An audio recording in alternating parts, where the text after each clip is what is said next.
benn waxtu ci télévision Futurs Médias dal leen ak jàmm ci xibaaru digg bëccëg bi dina bokk ci li ñuy waxtaane jëye ji xew foofu ca diwaanu Yëmbal ñu ne nag bâtiment moo daanu ci ñaari xale ba ñu ñàkk seen bakkan loolu rek bi ñuy waajal démb ndogu bi rek la am ba tax rek ñu jëlay dogal foofee ca askan wa di sàkku rek ñu xoolaat li nga xam ne anam yooyee la bâtiment yi nekk dinañ wax ci jëye ji xew ca diwaanu Tambacounda ak xale bu jigéen bi di wuyu ci turu Binta Camara ñu sàkku ko ba noppi doog ko faat kooke nekkoon rek doom ci directeur général bu agence de développement di diwaan ba rek tax ñu yëkkatiwaat kàddu yi nga xam ne mooy insécurité soxna yi faral di ci sonn lool dinañ dem ba ci diwaanu Wokam foofu tamit ci centre commercial ba dañ fa fekk ab soxna soo xam ne rek ci anam yañ ko fekk daal dëppwul ak li ñuy faral di gis mu faatu ba tax rek foofu tamit ubbi nañ fa blanquette ba xam lan moo waral boobule mbir ci biir xibaar yi sax dinañ ànd ak Penda Seck Diouf di soxna si jiite plateforme de veille des femmes pour la paix et la sécurité ñu ñëwaat ci fitna wala jafe-jafe yi ñu nemeeku jamono ji rek ak ñàkk kaaraange ñu ci faral di joxoñ baaraam tuuma rek ñaawkat yi ba tax rek dinañ ci ñëw ak moom dinañ dem ba ca diwaanu Ndar géej foofu tamit gis nañ ne rek géej gi dafay faral di lekk suuf si di daaneel yenn bâtiment yi ba tax rek ñooñu di woote wolu nday na rek fii ak i at soo moyul sëgg yi di ceeme ak càkk njaay moom dinañ jóge foofu ndaxte géej gi da leen di faral di sonal lool dinañ jeexal xibaar yi ak li ci yenn kaay yi mbokki li mooy li gën a fës boo leen taxeeloo tuuti ñu yaatal ko.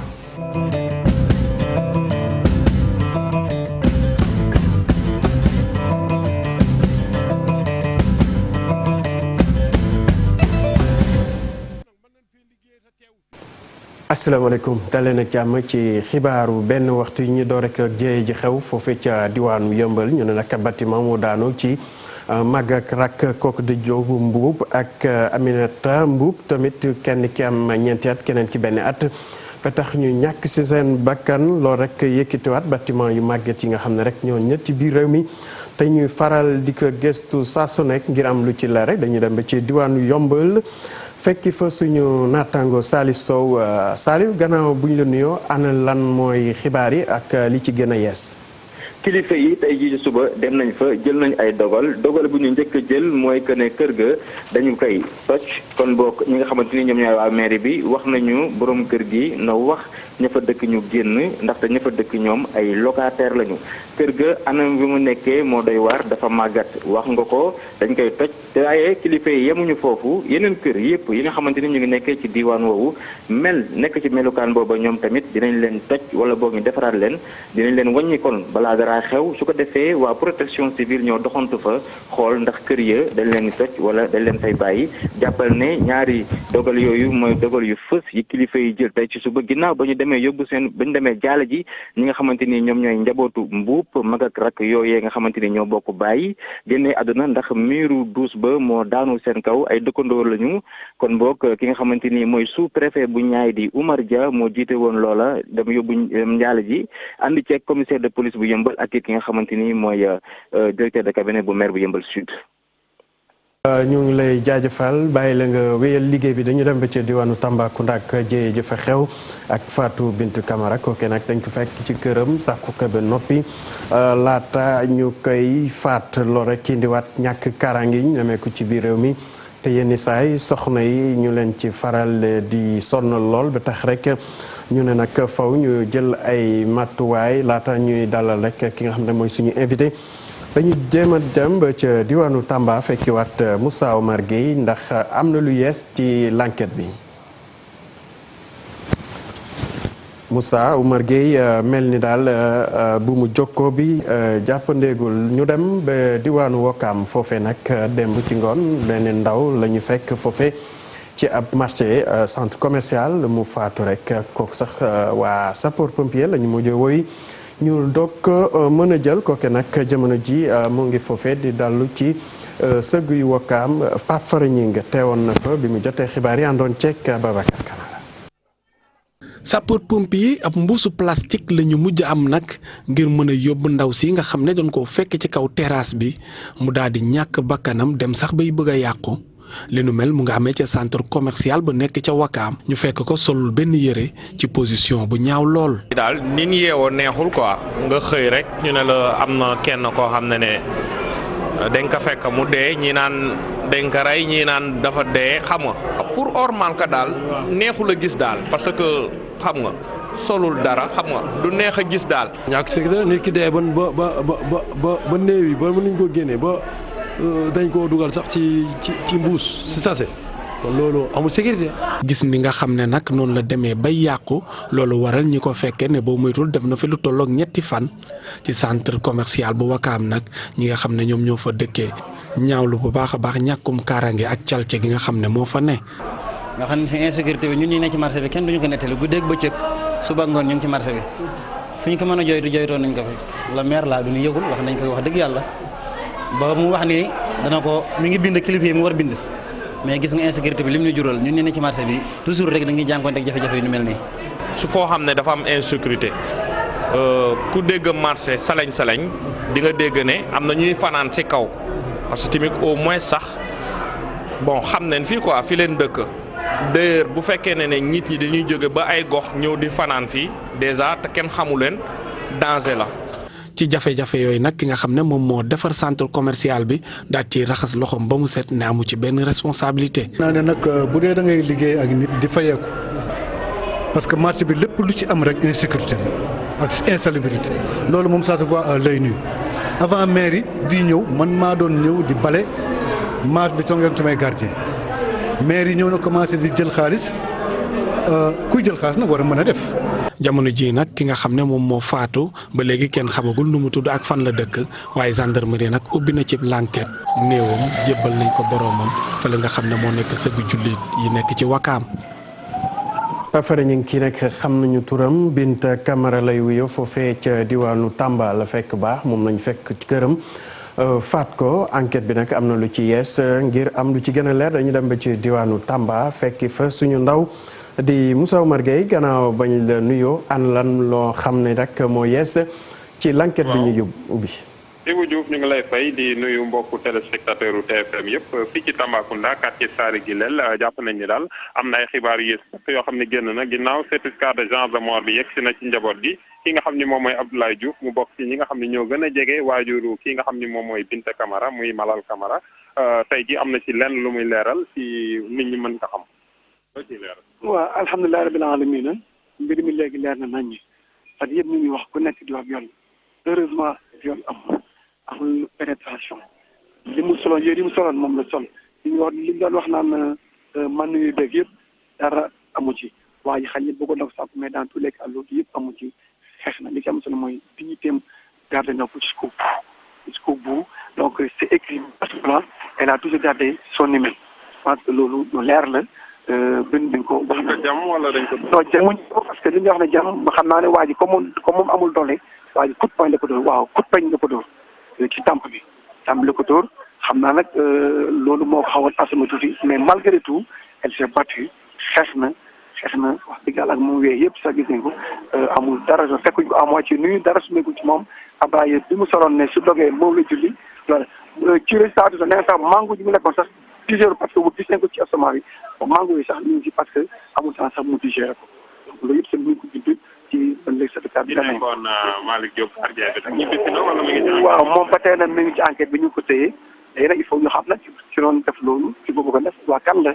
parce que xam nga su fekkoon ne man bi léegi mu ci woon kon loolu leer na parce que man yi moom fu mu génne day xam ne moom basam loolu moom je pense que xel sax moo war nangul su fekkoon ne man yi moom mi ngi ci kon su fekkoon moom la kon tey mën nañu jiw moo ko def loolu soxlu sax woo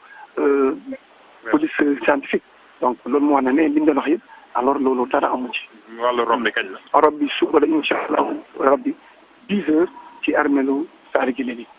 voilà donc Ibou Diouf lu ñu mën a jàpp mooy Tambacounda ñu bëri ñu ngi dox jëm kër directeur général bu Malal Camara am na benn délégation waa ISRA institut sénégalais recherche agricole xam nga ISRA bu Tamba dafa jàkkaarloo kër directeur général Malal Camara moo tax ñoom def nañ délégation bu takku ñëw ak itam ñeneen askan yi ñëpp ñëw nañu daanaka daal di bokk ak ñoom naqar bi. ñu bàyyi la nga wéyal liggéey bi ñu dem ba ca diwaanu Thiès foofee tamit réseau bi ëmb soxna yi yëngu ci wàllu njàng meek njàngale mi nag yëkkati nañ kàddu rek di ñaawlu li xew jamono ji tey sàkku ci kilifa yi ñu yokk matuwaay bu ko defee rek fitna bi mën a wàññeeku bu baax a baax ci fépp ci biir réew mi Cheikh Anta Diop àndoon ceeg say laati. jigéen ñi ñuy sàkku di leen bundu xataal di leen mettital rawatina xale yi jigéen ñi nekk ci l'école yi mbir mu fës la jamono yi ba tax na nag ñi nga xamante ni ñoom bokk ci kuréel gi di réseau des femmes enseignantes pour l'équité et l'égalité dëkk ci diwaanu Thiès doon ko waxtaane ngir indi ci saafara. xale yi jigéen ñi dañuy jànkonteel ak ay tolof yu mel ni violence yi ak sàkku bi nga xam ne dañ leen di sàkku ci violence sexuelle yi nga xam ne day gàttal seen jàng tax ñu teel a abandonné ñun en tant que femme enseignante nekk ci école yi nekk ay yaay am bëtu mën a surveiller xale yi mën a gis ci ñoom yenn yi nga xamante ne lu mel ni ay grossesse précoce lu mel ni ay sàkku ak yooyu donc xam nañ ne bu ñu renforcer femmes yi bu ñu leen former bu ñu leen capacité outiller leen bu baax war nañu mën a jouer rôle veille rôle yaay xool seetlu. ñoom sax nee nañ jamono yi nag mbir mi jéggi na dayo lool bu fekkee ne sax amuñu statistiques yi waaye nag nee nañ gis nañ ne région yu bëri mbir mi laal na leen. partenaires yu bëri dañu ngi daw région yu mel ni Dakar yu mel ni Thiès di dem ci sud bi ak nord bi yaakaar ni foofu la phénomène bi ëppee phénomène bi am na foofu bëri na fa mais fépp la am. jigéen ñi nga xamante ne ay jàngalekat lañ bokk ci kuréel gi sax nee nañ jamono yi nag dinañ dugg ci l'école yi gën a jàjji ndongo yi jigéen ñi ngir ñu moytu bu baax ndax mbir la moo xamante ne mën naa yàq seenam njàng. Cheikh Anta Diop ñu dellu si fii ci Ndakaaru suñu ay ndaw jox nañ micro bi ñenn ci doomu réew mi ñu àddu rek ci fitna bi ñu nemeeku jamono ji ci biir réew mi te ñu ci faral di sonal soxna yi lool ñun nag ñu ne faw kilifa yi ji lañ matuwaay ndaxte loolee war na fi mën a jógee Mohamed Samb moo àndoon ci liggéey bi ak Youssou Baro. dafa doy waar xaw ma ci mujjum jamono la ñu nekk xaw ma waaye léegi rey gi moom bëri na moom. ci benn ayu bés ñaari xale yu jigéen ñu yegg seen kaw ba noppi faat leen Kumba Yàdd ca Thiès Bint Camara ca Tambacounda moom mi nag ñu fekk ko seen kër ñu daal di koy faat gannaaw ba ñu yeggee ci kawam bu noppi mbir mile nekk lu jaax loolu askan bi. mais non situation catastrophique lii moom vraiment lu kenn mënul comprendre la nit ñi amatuñ liberté. amatuñ sax pour génn bëccëg wala yor seen téléphone say doom à partir de 20 heures mënuloo leen yónni boutique parce que boo génnee ñu agressé leen wala def leen yenn yi. nañ koy dundee moom metti na torop parce que tamit di rey ay nit ci noonu rek tamit loolu dafa doy waar bakken yàllaa ko moom bu fekkee nag moom quartier bi nga dëkk sax mënatoo ci am sécurité loolu doy na waar. yëf yi nag ni mu doyee waar ba tax na moom imam bile mu yëkkati kàddoom ngir delloo siwaat xel yi. suñ borom moo ñaawlu. rey bakkan ndax nee na képp ku rey benn bakkan fakk annama qatala naasa jamian dafa mel ni mboolem nit ñi nga rey ku leen dundal nag fakk annama ahya naasa jamian ku dundal tamit bakkan mel na ni mboolem nit ñi nga dundal kon rey bakkan loolu lu diine ñaawlu la. kon nag jot na sëkk ñu jël ay matuwaay yu wóor ngir mën fay jëlee faatum bakkan gi. kuñ ci jàpp nañ la daan yu metti bu ko defee keneen ku ko yëg. dootoo ko boo ko naroon def sax dootoo ko defati agressé nit ki tamit nangu alalam doy na waaye nangu alalam ba pare rey ko loolu moom dafa metti moom. xam nga ban ci avocat yi dama mës a dégg muy wax ne peine de mort dañ ko war a indiwaat ndax sàggane gi nga sàggane moo tax léegi rey yi bëri fi parce que da ngay gis ko ne dama koy rey léegi 3 ans laay tudd ji ci kaso bi sama yoon nekku si. dañ leen war a yar te yar ndag moom foog nga sévère si ki ngay yar wa illaa rek li nga bëgg si moom doo ko réussir. ay bakkan yu ñuy faat fii ci Sénégal ayu bés bile nag loolu lañ fi gën a nemmeeku ba tax na nag mbir bile nekk luy jaaxal askan bi te di leen tere nelaw. Mohamed Samb ñu ngi lay jaajëfal ñëwaat fii ci plateau bi rek ak suñu ganu tey ji di Penda Seck mooy présidente plateforme veille des femmes pour la paix et la sécurité soxna Penda Diouf gannaaw bañ la dalalee. boo doon def xayma tey maanaam li tubaab di duppee état du lieu lan lañ mën a jàpp ci tolluwaayu fitna yi ñu nemmeeku jamono ji. fitna jërëjëf ma di la nuyu. di jaale it ñi nga xamante ni si seen mbokk yi fi mu ne nii ñu ngi ci fitna bu baax a baax di wax ne bu ñu taxawoon tey di wax tey mbir mi nga xam ni mooy insécurité xayma bi jéggi na dayoo dëgg la 48 heures yi. danoo gis ñu am ci ay cas yu nga xam ne 4 cas fii fi Tambacounda fii fi Thiès fii fi Dakar waaye nag du lu nga xamante ni si lu yees la plateforme de veille des femmes pour la paix et la sécurité ëttu jàmm wax na ci dénoncé woon na ko condamné woon na waxoon na it ñu seet bu baax insécurité bi nga xamante ni si moo nekk fi mu ne nii ci dëkk bi alhamdulilah bi nga xam ne sax dialogue national bi mi ngi ñëw dañu ne nañ ko inscrire insécurité paix et sécurité nañ ko inscrire mu nekk ay points ci biir dialogue national boobu. ndax nag insécurité bi am fi mu ne nii dafa nekk lu nga xam ne c'est une grande préoccupation pour les populations. xayma bi boo ko doon xayma tey bëri na li metti ba metti nag moo di ne du amul benn bis bu ñuy yeewu fi mu ne nii. tàng yi te déggoo ñu ne attaqué nañ nit wala agressé nañ ko wala jam nañu nit wala rey nañu nit wala faagaagal nañu nit wala en tout cas sonal nañ ko. li ci gën a metti nag bu jëmee ci jigéen moom dañu koy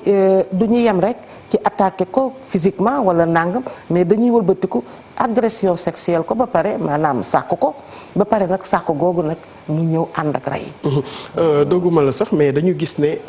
bëri na tey ay kuréel yuy xeex ngir soxna yi ñuy fitnaal mu mën a dàkk ci réew mi bokk na ci seen plateforme bi ndax tey mënees nañu wax ne sensibilisation bi. effet bi mu waroon am moo des parce que gis nañ ne boobu ba léegi fitna baa ngi fi. sensibilisation bi ngir mu des dina ma jaaxal ndaxte ñun fu ñu toll ñu ngi sensibiliser. plateforme de veille des femmes pour la paix et la sécurité ëttu jàmm bi dafa nekk dans toutes les régions du Sénégal maa ngi jiite aussi le comité de lutte contre les violences faites aux femmes et aux enfants foofu it dafa nekk ci régions yëpp dafa nekk dans 12 régions du Sénégal ay antennes ñoo nekk ci biir régions yi te fu ñu toll weer wu nekk ñu ngi def ay sensibilisation ñu ngi def it ay plaidoyer ñu ngi def it ay yëglu ak di yëgal ak di dénoncer yi nga xamante ni si ñu ngi am. ndax seen plaidoyer boobu leer na la ne kilifa yi war a taxaw ci mbiru kaaraange bi tey jot nañ ci. plaidoyer dinañ ko parce que xam am na sax la loi 99/05 du 29 janvier 99 mu nekk loi ba nga xamante ni si dafa ñëw modifier apporter ay modification ci biir code pénal bi jël nag sanctionner sévèrement avec même des circonstances aggravantes violence yi nga xam ne ñu ngi koy def ci kaw jigéen ñi li des nag moo di ne effectivité loi boobu ndax dañuy laaj toujours ñu ni loi bi dañ koy appliquer et dañ ko appliquer dans sa plénitude di nga gis ñi nga xam ne si dañuy ñëw la sàkku jigéen wala ñu def violence ci jigéen ndaxte violence bi kat dafa nekk ci biir famille bi nekk ci espace public bi nekk ci espace privé bi ñu nga ci école ya mu nga ca chemin de l'école mu nga ci marché ya mu nga ci liggéeyukaay ya donc mu nekk lu nga xamante si doy na waar dafa wërale. cause lan la pour yow lan nga jàpp ne tey mu waral fitna joojee te ne daal du génn ci biir askan wi. xam nga violence moom kenn wut a taxaw sax naan lan mooy cause yi. violence dafa wërta am dara dafa toléré wul violence dara dafa ma wërta comprendre violence. lan moo tax mu gën a bëri waaye li nga xam ne moo gën a bëri léegi. gis nañu ne ci suñu sensibilisation léeg-léeg ñu naan la le manque de perspective léeg-léeg ñu tuddal la ay chômage léeg-léeg ñu tuddal la ay pauvreté léeg-léeg ñu tuddal la ay yu nga xam ne ak la déliquescence des valeurs. booleeg nag léegi dafa am ay beaucoup de déviance xool nga drogue baa ngi fi yëpp a ngi fi ndax am na façon rey ak façon métital yu nga xam ni nit bu koy def da nga naan kii ndax àndoon na ak sagoomam déet. tey par exemple ku def lu metti loolu yoon dal sa kaw ni mu waree est-ce que loolu niñ ko war a taxawee noonu tey. taxawaay boobu nag def nañ ci plaidoyer ba tàgg ni nañ ci taxaw bu nga xamante ni si bu metti la. lan ngeen proposé nañ lu bëri kilifa yi. xam nga violence moom soo defee agression yi ay meurtre ay lii yëpp c'est sanctionné bu ñu la jàppee c'est sanctionné. waaye gis nga léeg-léeg. nga def lu demee nii ñëw ni da ñu daal di wutal irresponsabilité. irresponsabilité bi mooy di ñëw naan da nga sa yaram neexul. wala ñu ñëw naan la yow mi da nga am dépression wala ñu naan la da nga def nii wala da nga def naa ba di la trouver ay circonstances yu nga xamante ni si ay circonstances atténuantes lañu. loolu nag wax nañu nee ñu loi moom manqué wu fi. loi bi nga xamante ni si mi ngi condamné lii manqué wu ci mais des mesures daal wax nañu jël des mesures fortes appeler nag l'État dañu koy woo à plus de responsabilité ndax moom moo am responsabilité protection et sécurité des personnes. gis nañ ne tey saa yu jëye yu mel ni amee dañuy ajouté waat lu mel ni peine de mort ndax loolu pare nañ tey ngir instaurer ko maanaam fexe mu taxaw fii ci réew mi. waaw du man maanaam nañu instaurer peine de mort wala déet wala sunu débat la bu baax a baax xam nga population gis nga bu mbir mu am yi bu amee ku nekk da ngay daal di wax te population yi très souvent dañuy wax sax sous le coup de l'émotion te dëgg nag parce que dañu choqué mais li wóor ba wóor moo di ne loi yi bu ñu ko appliqué woon te appliqué ko de manière effective ni nga xam ne noonu la war a demee yaakaar naa li dina wàññeeku baax moo tax ñu ne des mesures doivent être prises et des mesures sévères loolu moo waral ba ñu ne paix ak sécurité war nañ ko inscrire ci dialogue national bii nga xam ni si mi ngi am di appeler aussi nag waxuñu état bi rek mais état bi moom bu nga xamante ni ñu ngi naan ko ndaxte responsabilité mooy protéger ak def ba nga xam ni sécurité des personnes mais tamit ñu contrôler la circulation des armes légères koo gis ma ngaak fital ma ngaak paaka ma ngaak jaasi ma ngaak lu kenn xamul ba nga xamante ni si jabante benn baat ñaari baat automatiquement ñu daal di def sax la nga xam ni si jëye la ñu ngi wax tamit nag les familles les communautés les populations ñu leen di appeler tamit nag à plus de vigilance et de prévention. briser le silence parce que gis nañ yenn saa yi dañuy gis luy raam ñu di ko nëbal ba mu xëy indil askan wi ay jéye est-ce que jotul tey ku sentir loo xamante ne ragal nga ne lii mën na indil askan wi fitna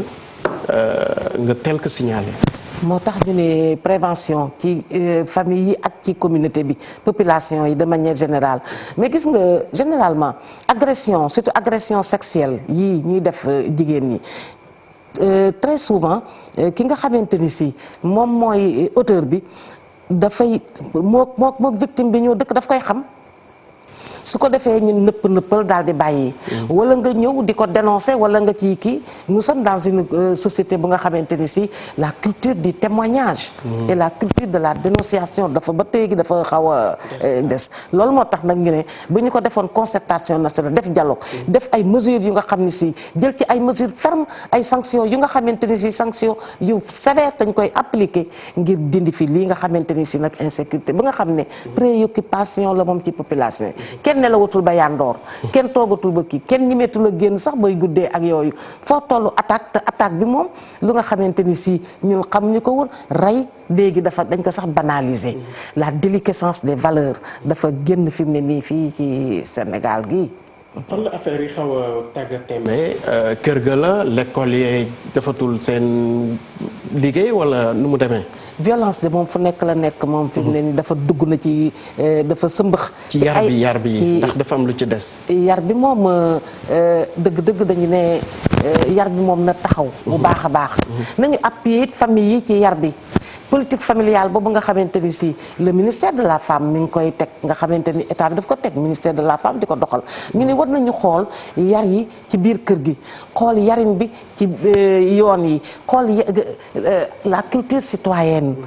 fexe ba nga xamante ni si aussi nit ki dina am ay valeurs yu nga xamante ni si fi mu ne nii valeurs yooyu dañoo dem te daf ñoo absent dafa jóge bu baax ci fii moo tax daal ñu ne daal mat na daal concertation nationale ak dialogue bu nga xamante ni si insécurité bi dina fi jóg ak teq-teq yi nga xam ne fi mu ne mi ngi am. jërëjëf soxna Penda Diouf yàlla na jàmm yàgg ñu fàttali rek yaa jiite plateforme de veille des femmes pour la paix et la sécurité ñu lay jaajëfal ci teewaay bi kàddu gi rafet na. jërëjëf jërëjëf. ñu wéyal xibaar yi ak waa Ndar ñooñu tamit nelawatuñu ba yandoor li ko waral nag dañu gis ne rek.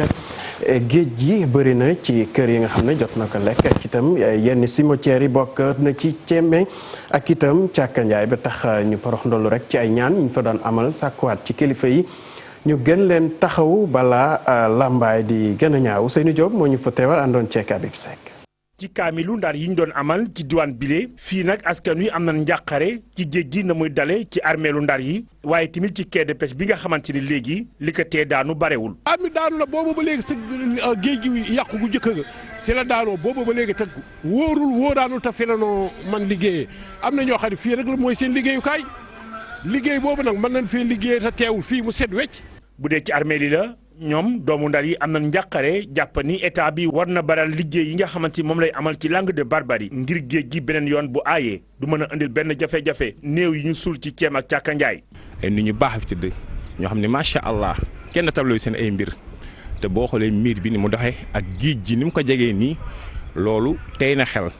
ba tax na ñoo ngi lancé appel gouvernement Sénégal ñu gëstu armeeru Ndar. ci kaamil yi ñu doon amal ci diwaanu Ndar géej ci la Alioune Badara Diagne Golbert yëkkati ay kaddu xamal état bi nii dafa war a gën a baral loxoom naam sax liggéey yi li tee ñu sumb ko yàggatul.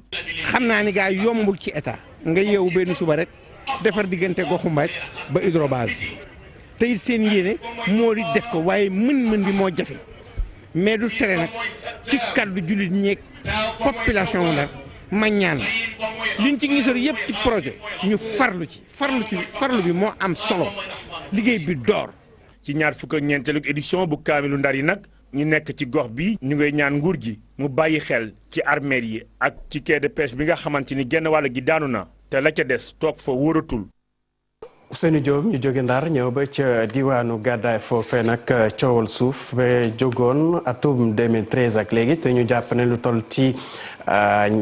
ñaari téeméeri nit ak juróom fukk ak ñett daal ñoo ci lëru woon ñooñu nag nee nañ jotoon nañ dem fi mbaxana doone benn ngeen ñu mën leen dàmp waaye booba léegi dara sottiwu ci ki nga xam ne nag mooy yor kàddu gi famille bi nga xam ne rek dañ ko tuddoon ci boobule mbir nag yëkkati ñu ay kàddu rek ñëwaat ci boobule dossier ñu teewlu Pape Diop ci micro as Salif Sow as Malick Diop. Babacar Fall ñun suñu famille ñoo ko jaayoon ci biir 99-52 bi nga xam te ne bi 14 hectares et quelque la ñoo ko jaayoon ku ñuy wax Babacar Fall ñu ngi ko ci jaay 9 hectares mu des quasi 4 hectares 50 4 hectares yi ca des nag moom la ñu joxoon ñii nga xamante ne bi mooy collectif bu Gàddaay ñoom ci wàll boobu la ñu taxawee te ñu am ci droit bu wér a wér autorisation de CDI mu ngi ak ñun li nga xamante ne bi mooy baay bi mu ngi ak ñun lépp lu mu ci manti doon ci wàllu njaay mu ngi ak ñun demoon nañu ci yoon nag mais sant yàlla alhamdulilahi rabil alamin ba léegi ñu ngi topp yoon parce que yoon la ñu xam ndax gëm nañu ne li ñu joxe yëpp ci yoon la tegu jëluñu alalu kenn dugguñu ci alalu kenn suñu alalu bopp moom la ñu yor te waa collectif bu Gàddaay man mii maa leen jox. ñu dem ba ca diwaanu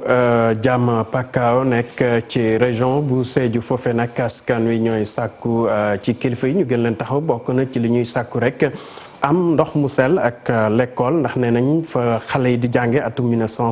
1964 lañ ko tabaxoon nag léegi te sax doyul ndax te ay mbaar lañ fa mujjee def rek ngir xale yi am fu ñu toog ngir sàkku xam-xam Bakary Konté doxantu woon na fa àndoon ceeg xali jaame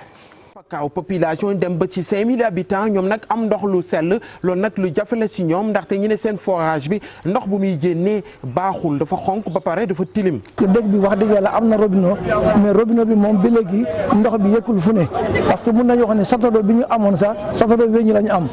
léegi satado boobu bariwul si Sénégal ñu ngi ñaan nguur gi bu ñu amee satado boo xam ni satado yoo xam ni bu ñu ko amee loolu moo gën parce que satado weñ bi bu ndox bi kii bu taajee rek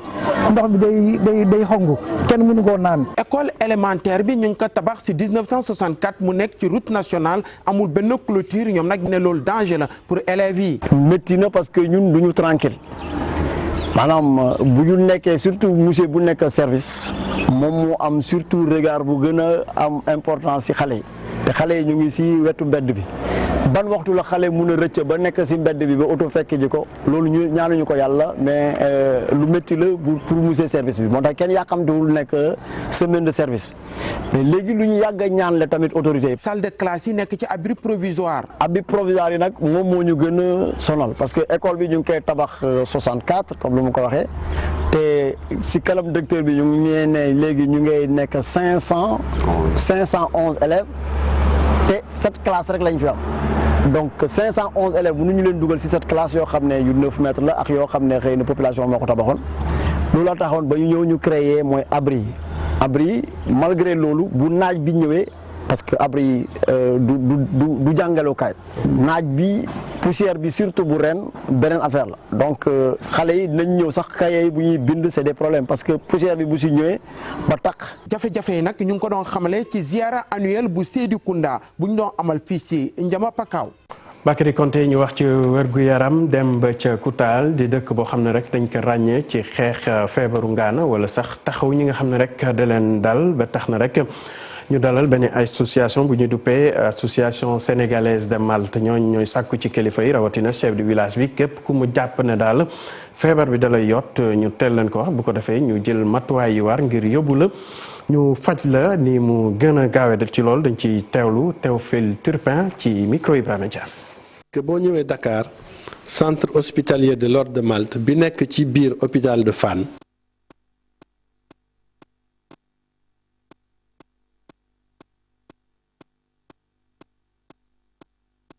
jégalu rek ci boobule élément dinañ ci ñëwaat ci suñu xibaar yi ñii nag ay baykat lañu nee na nag bokkutuñu rek képp ku dugg seen diggante ak kilifa yi ngir ñu mën a jot seeni ay jiw fi fàttali rek ay fan yu neew sax moo des rek ngir ñu soobu ci campagne arachidière bi ñoom nag nee nañ dañu bëgg rek taxawu seen bopp bu ko defee rek su aju ci wàllu jiw ñu mën di ko dencal seen bopp kii di Babacar Diouf doxantu woon na ca diwaanu Thiès àndoon ceeg Ndongo Ndiaye. lii buñ ko réussiré dootuñu leen dégg benn yoon ci coow lu jëm ci wàllu ñàkk a doy gu jiw gi ñàkk a doy wala yéex gu mu yéex a ñëw wala sax bon gu mu bon. dañuy def la promotion des semences paysannes d'ailleurs recensé nañu yëpp lépp luy semence ci gox bi nga xam semence cosaan yi yëpp naan la parce que ñun semence cosaan moo ñu intéressé parce que dañoo bëgg a autonome ñun bëgguñu dépendance semence cosaan boobu ci benn semence gënu donc ñun mënatuñu par exemple suñuy jiw nit moomal ko moom entreprise boppam di defar jiw di ñu jaay moom donc kenn doon amul droit def leneen kooku baaxul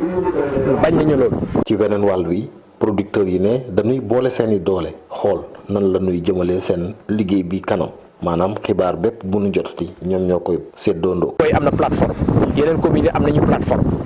benn bu ci nekk ñu ngi koy préparé ñu ngi ko ci techniquement mais également fexe de sorte que élément bépp bind ci météo élément bépp information météo boo xam ne am na jëm concerné par exemple l'hivernage ñu am ko rapidement jéem ko tas ci ñoom analyser ko enregistré ay émission rajo tas ko ci gox bi. calebasse de développement yi ci diwaan bi toll nañ ci 200 ak 50 ñoom seeni membre ëpp na fi mu nekk na 11000 li ñu denc ci xaalis toll nañ ci 50 millions. ñu wax ci wàllu diine ku wax salaatul tasbiya ca Ngeekoox sa xel dem ci ndem si yàlla El Hadji Ibrahima Sakho at bu nekk doon na ko fa amal di ay ñaan yu am solo atum ren ji nag ñu ngi koy waajal fukki fan ci weeru juin lañ ko nar a amal ba tax sax ñu amal ab CRD foofee ca Thiès ngir waajal xew-xew bi bu baax a baax Cheikh Anta Diop àndoon na ca ak Seylatir. ci atam 1970 la ko góor gi Alaaji Ibu Sakho doon amal ca Ngeexoox muy salatul tasbiya at mu nekk nag ñu di ko amal ren ji ñu amaloon ci ab CRD ci gouvernance bu Thiès dajale woon nag comité d'organisation ak chef de service régionaux yi ngir nag ren ji ñu amal wàccaay yu mucc ayib. salatul tasbiya ñu ngi ci 49e édition événement boo xam ne bu yomb la bu jafe la ñu bëri ñoo ñëw ay junni ñëw ci benn bërëb ñu war leen a aar leen foofu ñu jullee fa te lépp bu tasee ñëpp war ñibbandoo ñu ñuy ñëwandoo dalandoo julleendoo ñibbandoo bi njëkk mooy sécurité gendarmerie jël nañ seen disposition nañ jël seen disposition ba ñu xool lu doy ci sécurité ñu def ko fa ku wax xew-xew diine bu toll noonu boo xam ne ay jàpp la ay julli donc foo jaar wax ndox citerne yi ñu doon indi différent de solution moo tax ñu xalaat def ay raccordement ay robinet. jafe-jafe yi nga xamante ne daa nañ ko fa nemmeeku at mu nekk nag wax nañu ko fa mu jëm nag ci wàllu dem beeg dikk bi. ndax autoroute dañ ko ubbi yoon yi am fa nit ñi ñëwandoo seen i oto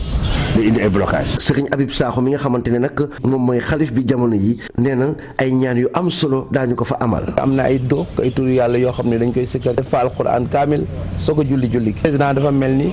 ay waxam li mu ci gën a incité mooy ñu taxawu environnement bi conférence yi nga xam ne dina fa am. ren ji nag mu tolloog ñeent fukki ak juróom-ñeenteeli at yi nga xamante ni ñi nga amal salaatul tasbiya mu daje fukki fan ci weeru juin bi di ñëw ca Ngeexoox at mu nekk nag day daje ak pèlerinage bu Popenguine. Cheikh Anta Diop ñu wax ci kaaraange ci frontière Gambie ak du Sénégal foofee ca kaarang nag maire ba moo jóg di sàkku ci ndaw yi rek ñu jàppale ñi nga xam ne ñooy takk der yi képp kuñ fa gis sa mbir xaw a lëndëm rek ñu teel ko wax bu ko defee rek jàmm na ñooy kooku nag Jogin Gomis dafa gis ne rek loolu mën a tax askan wa ñu gën leen taxaw bu baax a baax ñu teewlu ay kàddoom ci micro Alioune Badara Sonko. ñun lu ñu jaaxal mooy suñu ndaw yi dañuy dem Gambie di fa jàngee ba dugg fa armée nekk fa loolu warul nekk te ñu nekk Sénégal xale bu fi dem ba échoué BFM wala kii nga dem Gambie jàngi loolu dafa normal wala ñu soxla ndox dem Gambie di root loolu dafa normal wala ñu bëgg a faju ñu dem Gambie di faju foofu dafa normal normalul te ñu gën leen développé loolu moo tax bi mu installé le projet PIMA le programme PIMA ma ne président dégg na li ma ko doon wax 40 tey état bi bu fi defee loxoom bu dugalee loxoom ñun mun nañ demal suñu bopp dëkk bu am ressource la dëkk bu am ay xale la dëkk bu am ay jigéen la yu xarañ am ay intellectuel am lépp donc ñun mun nañ yóbbul suñu bopp mais day fekk loxo état si biir sécurité du gendarme du policier ñun la ñun ñooy suñu première sécurité parce que gendarme bu mënoo teg à chaque centimètre nga teg ko benn gendarme mënul nekk mais ñun nañu am culture dénonciation bu ñu gisee suñu koñ yi lu leerul nañu jël suñu téléphone ñu woo gendarmerie nit bu ñëwee seen quartier na fexe leen mu dem présenté wu ci le délégué de quartier wala mu dem présenté wu gendarmerie noonu la ñuy aaree suñu bopp. ñu wax ci leneen bitim réew ñu dem ba ca République démocratique bu Congo foofee nag opposant bi ñu duppee Moïse Katumbi del si na dëkkam gannaaw ñetti at yu mu laxatu foofee ca Belgique mu ne nag ñëw na rek ngir fas yéene rek dugalaat loxoom ci lépp luy jëmale kanam réewam moom nag mu ngi woon ca Lumumbashi gannaaw bu ñu ko doon toppee rek ab mbir ci yoon mu ne nag Moïse Katumbi bokk na ci opposant yi wala sax ñi yëngu ci wàllu politique ñi gën a fës ca diwaan ba mbax boo demee rek ca assemblée nationale ba daanaka moo fi ëpp ay député mbokk yi yegg si nañ ci lii ci yéenekaay yi ak Mamadou Mohamed Ndiaye.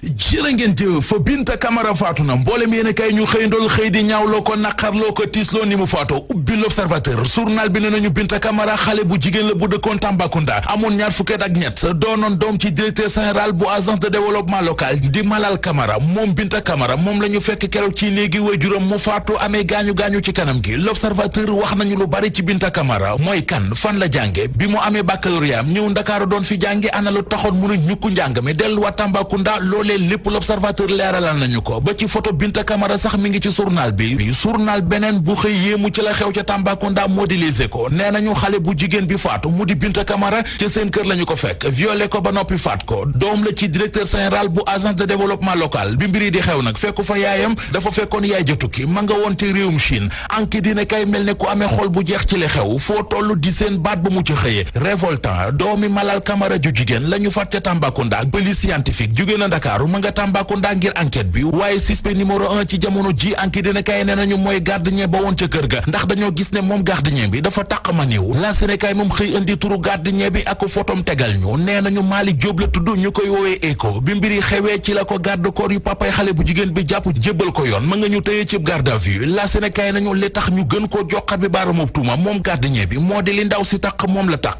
la Tribune nañu ci diggante samedi ak dimanche deret bari woon na ci réew mi ci anam yu doy waar ca Tambacounda fa la ñu faate Binta Camara gannaaw ba ñu ko violé ba noppi ca Yëmbal Sud moom ñaari xale yu jigéen kenn ki ñaari at la am ka ca des ñeenti at ab dal moo daanu ci seen kaw ñu jaare ca faatu ca marché salañ ba ca Wakam ñu for fa néew bu jigéen bu tàmbali woon a yàqu ca Yarax moom dañoo dox ba yem ci benn tànku nit réew mi quotidien nañu ci lu matul 48 heures gis nañu ci réew mi ñetti néew yoo xam ne seeni borom ci anam yu doy waar la ñu faatu mu di Binta Camara ma ñu violé faat ko ca Tambacounda seen nas ndaw suñu fekk mu faatu ca Wakam ak benn firdo bu ñu fekkit mu faatu ca ab néegam Vox Populi nañu loolee ma nga xewe ca Daara Jolof waa ji ci ñaar fukkeet ak juróom ca la tolloon yéenekaay bi tegal ñu ci ne ginnaaw Kumba Yadd tolloon ci fukkeet ak juróom-ñett ca Kees violé nañu Binta Camara bu nuppi faat ko ca Tambacounda Le Quotidien nañu weeru mai gi ñu nekk mooy weeru tàng jër ci jigéeni réew mi ne semaine gannaaw la xewoon ca Thiès lu ni melit xew na ca Tamba lii xew ci réew mi fan yi yépp mu di accident yu bari L'Observateur xëy na di ca wax